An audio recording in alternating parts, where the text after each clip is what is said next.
What's up guys? Welcome back ulit sa aking channel. Nagkasakit kasi ako.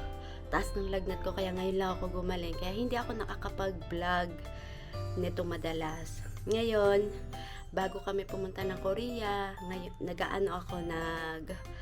nagre-ready na ng mga gamit na ibibenta. Katulad nito, ito yung una kong ibibenta ngayon, itong bag. Unclean, tapos meron siyang cereal. Hindi ko kasi ito nagagamit at hindi ko alam kung original ba to o hindi. Ang benta ko dito ay 300. Grabe ha, ang bilis lang ha. Doon sa Facebook Marketplace, 300 pesos. At ayun na, kung makikita nyo, meron pa ako, papakita ko sa inyo sa labas yung mga libro. Ito yung libro.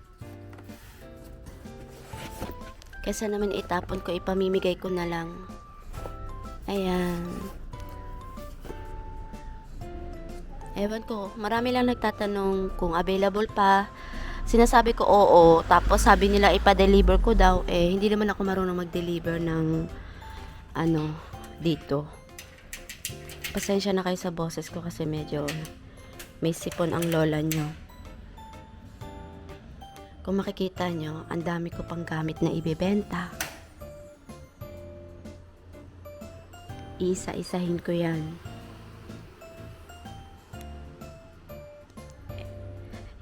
Dito ako malulungkot sa aking pusa. Ayan. Dito ako malulungkot sa aking mga pusa kasi hindi ko sila pwedeng dalhin sa Korea. Pwede ko naman daw dalhin, kaso nga lang marami pang etche-boreche na kailangan para madala ko daw sila doon.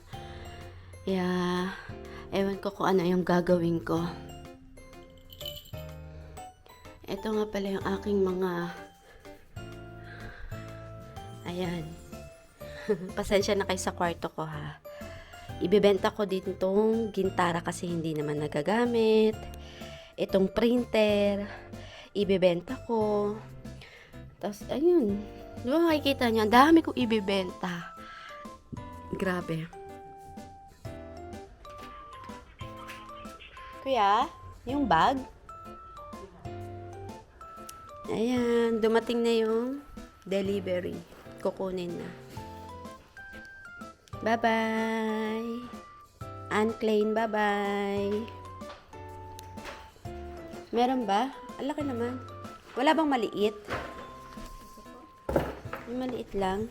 Yung ito na lang yung para, ito na lang. Oh, ito. Pwede na to.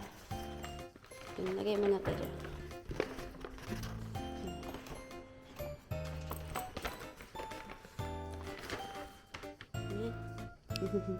Bye-bye. Oh, ano mo si Maple baka lumabas? Ito na pa, Thank you po. Thank you, ingat po. Bye-bye. Hi. Ngayon naman, naghahalongkat ako dito sa aking pinakatago-tago. Ito pa yung aking ibebenta. Ayan. Laser to sa ano. Ayan. Marami akong ibebenta guys. Uumpisa na ako mag-impake. Tapos tawag dito. Anong impake? Hindi pala impake. Tapon ng mga gamit. Kita nyo, diba? Ganito lang yung aking ang tawag dito, sobra kasing daming balahibo na pag-isip-isip ko na hindi ko na lang dadalhin sa Korea yung mga pusa ko kasi nga grabe pala ang daming balahibo ng mga to. Halos lahat na lang, kahit pagkain namin, damit, mga bag, halos lahat na lang talaga may mga balahibo ng pusa. Kaya siguro dapat pag-isipan kong maigi kung kailangan ko silang dalhin sa Korea o hindi. Yun lang guys. Okay na, maglilinis muna ako. At ngayon, meron ako rito sobrang sakit kasi ng aking balakang. Kaya protection ko to para hindi sumakit yung balakang ko.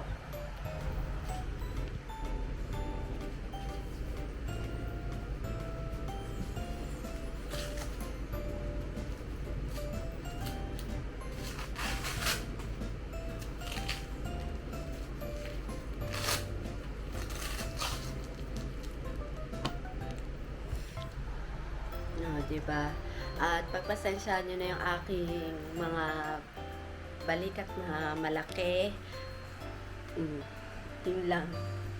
Ayoko nang mag-inarte talaga kasi dati talaga nag-iinarte ako sa video, kailangan naka-makeup, naka-ano, pero ngayon parang hindi ko na siya feel, yung gano'n. Kasi kahit ano pa lang pagpapaganda mo, kung hindi ka talaga kapansin-pansin sa camera, wala rin pala talaga. Kaya eto na lang, i-share ko na lang yung aking talagang life as a mom dito talaga sa Pilipinas, kung gaano kasaya o ano.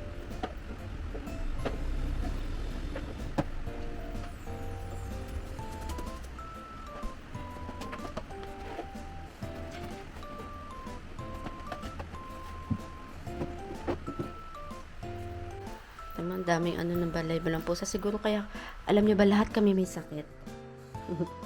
may, may sipon. Parang nagka-allergy ata kami dahil araw-araw naman naglilinis mga pamangkin ko, pero hindi ko alam talaga kung bakit.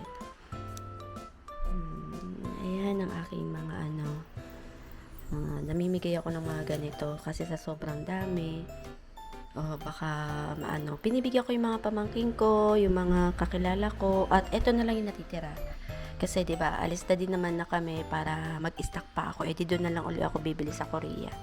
Kasi hindi ko naman talaga madadala 'to lahat. At eto yung ano, yung isa pang kwarto na ano, nalilinisin ko. Nagbebenta na rin ako ng mga bags. Ayan, kailangan ko na talaga. Ito yung dahilan eh. Yung dahilan ng pag ano.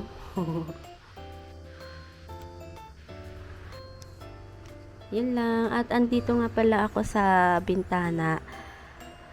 Yan lang. Sumisilip lang ako dito. Thank you for watching nga pala sa aking video. At kahit wala kayong natutunan, at least sana man lang na-enjoy kayo sa aking pag-video for today ha. Babush! Bye!